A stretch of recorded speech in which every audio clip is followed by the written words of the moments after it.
Tere! Minul tõepoolest paluti rääkida siis kutsumata külalistest, aga esimese hooga tahan teile tutvustada ühte tegelast, keda ei saa külaliseks nimetada. Saage tuttavaks, tegemist on Eedes Albo Piktusega.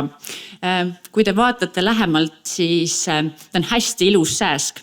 Et kui te võrdlete meie igavate hallide Eesti sääskadega, siis tema on selline triibuline, tema jalad on ilusad, musta-valge triibulised, keha on ilus musta-valge triibuline ja tema selline rahvakeelne nimetus tegelikult ongi Aasia tiigersääsk, et tiigrid ka triibulised.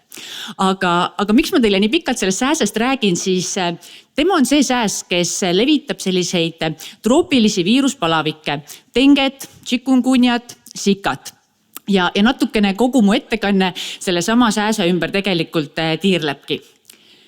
Kui me vaatame seda, et kus see sääsk Euroopas elab, siis see on aja jooksul väga palju muutunud. Te neid numbreid sealt kaugelt ilmselt hästi ei näe, aga ma võin teile öelda, et see esimene ülemine vasakpoolne pilt on 90ndate algus. Siis oli seda sääske Itaalias mõnedes üksikutes piirkondades. Kui te vaatate järjest aastaid edasi, siis 2009 oli pea terve Itaalia tema leviala. 2014 oli ta levinud Prantsusmaa lõunaossa, Hispaania lõunaossa, ka Balkani poolsaarele. Ja kui te vaatate seda kõige viimast kaarti seal all vasakul, siis see on aasta 2024, kus tema levialaks tegelikult juba on pea terve Prantsusmaa, pool Hispaaniat, rääkimata siis Itaaliast ja Balkani poolsaarest. Et see Balkani poolsaare kõik riigid ei ole punaseks värvunud, kuna nemad ei kuulu Euroopa Liitu ja see on Euroopa Liidu kaart, aga tegelikult ei ole põhjust arvata, et teda seal ei oleks. Miks see juhtunud on? Siis selles on ikkagi kõige rohkem ilmselt süüd sellel kliimamuutusel.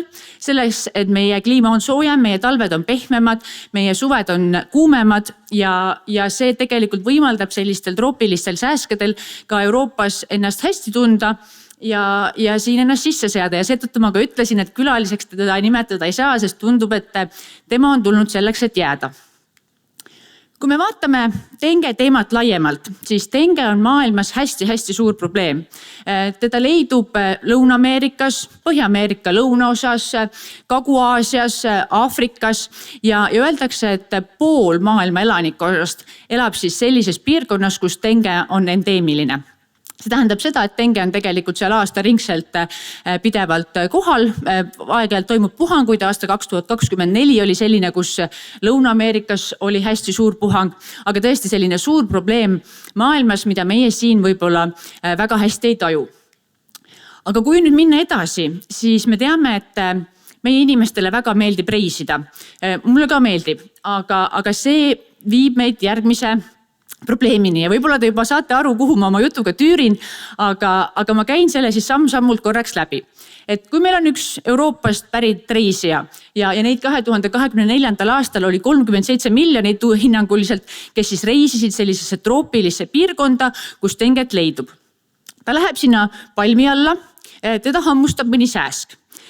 Ja see sääsk tõenäoliselt siis on dengega nakatunud ja see patsient ka nakatub dengega. Denge peiteaeg on umbes selline nädal aega. Võib-olla ta jõuab selle aega juba oma reisi ära teha, jõuab Euroopasse lennukiga tagasi tulla ja ühel hetkel tekib tal palavik. Kui denge infektsiooniga patsiendil on palavik, siis viirus on tal veres. Kui nüüd tuleb see sama Eedes Albo Piktus, kellest ma alustasin, kes suudab seda viirust edasi kanda, ta imeb selle sama vireemilise patsiendi verd, muutub ka ise nakkuse kandjaks ja kui inimesel ei õnnestu tal niimoodi pihta saada, et ta kohal lömastada, siis läheb ta järgmise inimese juurde ja nakatab ka teda. Ja see tegelikult võib viia selleni, et tekivad Euroopas kohalikud puhangud ja see tegelikult ei ole enam teooria, seda on reaalselt juhtunud. Aastal 2024 oli Euroopas üle 300 kohaliku denge viirusinfektsiooni juhu. Ja siin on tõesti siis ainult need juhud, kus inimene ei ole mitte kuskil reisil käinud, ta on olnud siin samasel Euroopas ja saanud selle haiguse siin. Kui te mõtlete üldnumbrites, siis võib-olla see absoluutnumbrina ei ole nüüd nii hirmus suur number. Aga kui vaadata seda trendi, et see number on suurem kui eelmise 15 aasta jooksul kõik need haigusjuhud kokku, siis see trend on selgelt olemas ja see tõenäosus, et need puhangud võivad ka edaspidi Euroopas toimuda, on selgelt olemas. Kui me vaatame neid teisi viiruspalavikke, mida ma nimetasin, siis chikungunya leviala on umbes sarnane. Et jälle need samad piirkonnad, siin siis on lillalt märgitud need riigid, kus see infektsioon on endeemiline ja siis roosaga märgitud need, kus ta on epideemiline, ehk siis need piirkonnad, kus teda ei ole püsivalt kogu aeg aastaringselt kohal, aga see võimekus selle viiruse levikuks on olemas ja see, kui jälle aeg-ajalt tuuakse sisse, siis tekivad sellised suuremad puhangud ja sellega kipub olema nii nagu selliste nakkushaigustega on, et on üks suurem puhang, siis on mõned aastad vaikust ja siis on järjest rohkem neid inimesi, kellel kaitset ei ole ja see võimaldab jälle sellel uuel puhangulainel tekkida, et chikungunyaga umbes nii on. Chikungunya Euroopas, selle kohta on ka meil esinenud päris suuri puhanguid tegelikult Euroopas. 2007. aastal 330 inimest hõlmas see puhang, mis toimus siis seal Itaalia lõunaosas. 10 aastat hiljem, aastal 2017 Rooma piirkonnas 270 kinnitatud juhtu ja üle 200 siis veel võimaliku juhu ja need on ikka jälle need kohalikud juhud. Ma ei räägi nendest juhtudest, mida reisijad sisse toovad, neid on loomulikult ka, aga need on ikkagi kohalikud juhud Euroopas haigestunud inimesed. Ja selliseid väiksemaid puhanguid on siis olnud ka Prantsusmaal.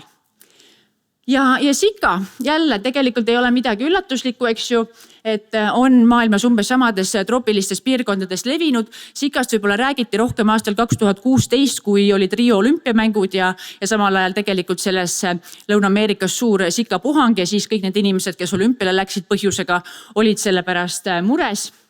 Aga kuna seda levitab täpselt seesama sääsk, siis potentsiaal, et see võib tekkida ka Euroopas jälle olemas. Zika puhanguid meil suuri ei ole olnud.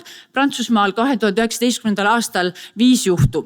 Aga rääkides olümpiamängudest, siis 2024 Pariisi olümpiamängudel tegelikult ka väga kardeti mõne viiruspalaviku puhangut, sellepärast et üle maailma, eks ju, tulevad kokku väga palju inimesi endeemilistest piirkondadest ja tegelikult oli olemas täiesti oma kriisimeeskond, tehti plaane, kuidas ennetada neid puhanguid, kuidas käituda, kui need peaksid tekkima.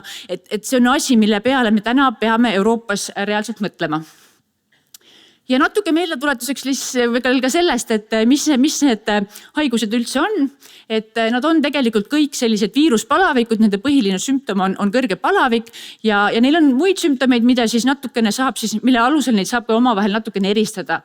Et ütleme sellist liigesvalu ja ka päris artriiti seostatakse rohkem chikungunya infektsiooniga, sellist lihasvalu, tugevat peavalu, retroorbitaalset valu, rohkem dengeviirusinfektsiooniga.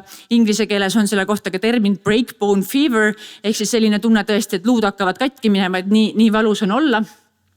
Lööve on tegelikult iseloomulik neile kõigile. Seal saab natukene eristada seda kliiniliselt selles mõttes, et kui Zika puhul see lööve kipub tulema enne palavikku, chikungunyal ütleme pigem palaviku ajal on see kõige intensiivsem lööve ja denge puhul on see kõige intensiivsema lööveperiood pärast selle palaviku taandumist. Siis see on selline õpikutarkus ja päris elus see alati nagu nii selge ei ole. Kõige raskem nendest haigustest ilmselt on dengeviirusinfektsioon, mis rasketel juhtudel põhjustab selliseid eluohtlikke verejookse, hüpovoleemilist šokki ja tõesti sellist väga-väga rasket haigestumist. Aga kuidas neid asju siis ennetada? Räägin ka lühidalt natukene vaktsineerimisest, et dengeviiruse infektsiooni vastu on olemas 3 vaktsiini. Kõige esimene, mis välja töötati, oli Dengvaxia, mis 2016. aastal tuli siis maailmas turule ja see oli siis näidustatud endeemilises piirkonnas elavatele inimestele. Mis selle vaktsiini, kuidas see tehti, oli siis niiviisi, et võeti kollapalaviku viirus aluseks ja muudeti siis ära need strukturaalsed valgud igale denge alatüübile spetsiifiliseks. Aga nagu näete, et see valge osa, see on siis see kollapalaviku viiruse nagu baas. Selle vaktsiini probleem oli see, et leiti, et kui vaktsineeriti inimesi, kes ei olnud varem denget põdenud, siis vaktsineerimise järgselt haigusega kokku puutudes võis neil tekkida raskem haiguse kulg ja rohkem hospitaliseerimist.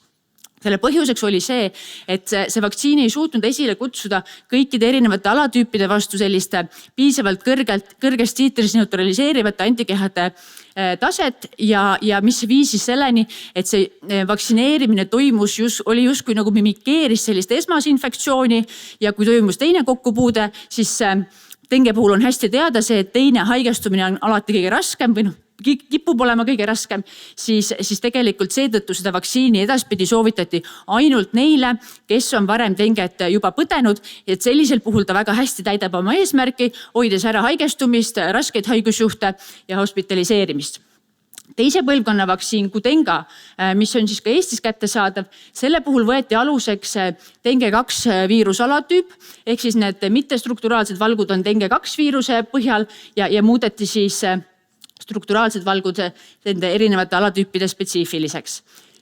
Selle puhul on niiviisi, et põhimõtteliselt SPC lubab seda manustada ka neile, kes ei ole varem denget põdenud, ehk siis seronegatiivsetele, aga WHO, enamik suurte riikide ravijuhendeid ja tegelikult meie ka Eestis soovitame seda siiski kasutada nendel, kes on seropositiivsed ja seda seetõttu, et tegelikult nendes uuringutes mõned dengue serotüübid ei levinud uuringuperioodi ajal nii palju, ehk siis meil ei ole täit kindlust, et nendel seronegatiivsetel vaktsineerimise järgselt see kokkupuutel ei tekiks raskemat haigestumist ja arvestades seda eelnevat lugu Dengvaxiaga, siis selleks, et olla ekstra ettevaatlik, me tegelikult ikkagi soovitame selgelt neile, kes on varem denget põdenud.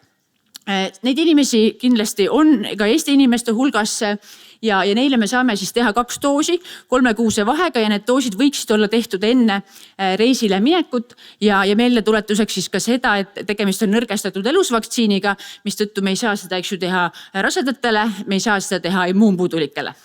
Aga põhimõtteliselt külmkapis olemas, saate soovitada, saate ise vaktsineerida, kui te vastate nendele kriteeriumitele. Maailmas on olemas ka nii-öelda 3. põlvkonna dengue vaktsiin.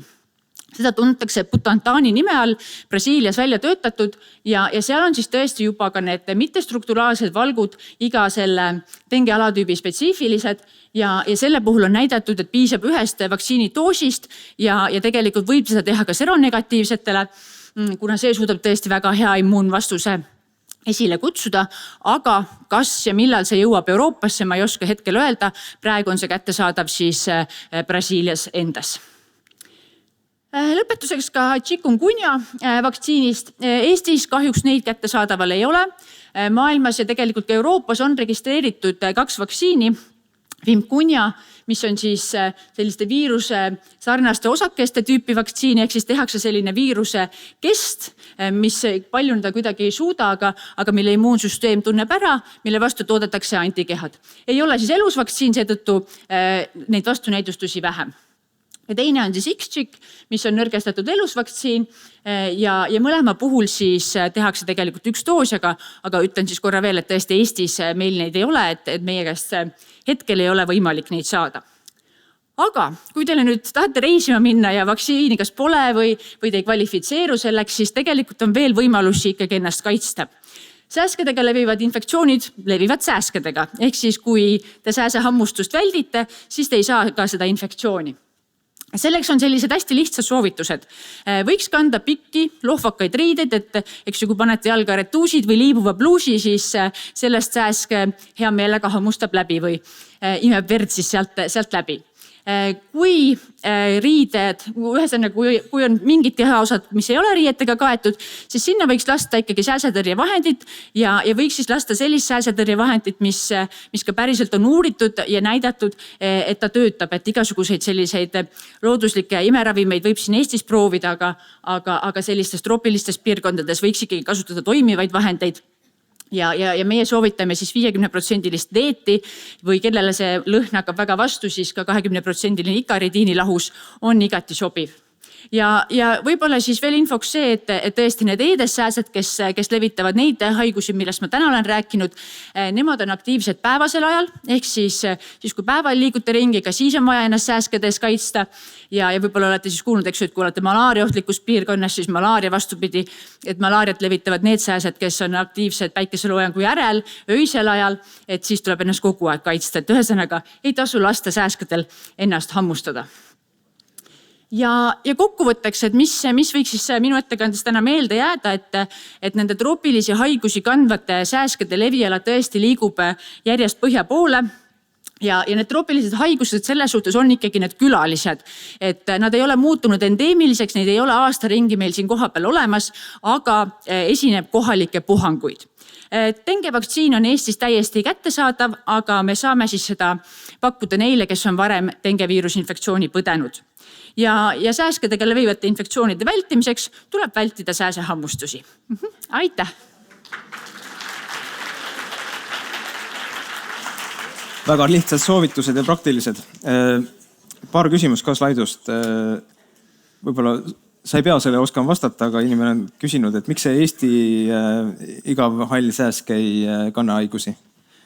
Vot, hea küsimus ja võib-olla see oleks sellisele putukateadlasele parem küsimus, et mina ei oska vastata tõesti. Ja, aga praktilisem küsimus on dengi kohta, et kas meil Eestis on võimalik seda seroloogiat ka enne vaktsineerimist määrata? Ja, meil täiesti see võimalus on olemas, et kui te arvate, et te olete denget põdenud, aga teil selle kohta mingit sellist laboratoorset kinnitust ei ole, siis on meil võimalik ise seda seroloogiat määrata. Synlabi kaudu vist on see käib isegi? Jah, just. Jah, et reklaamiga Synlabi lihtsalt. Nii, aga rohkem küsimusi praegu siin slaidus ei ole ja aitäh sulle, Karmen!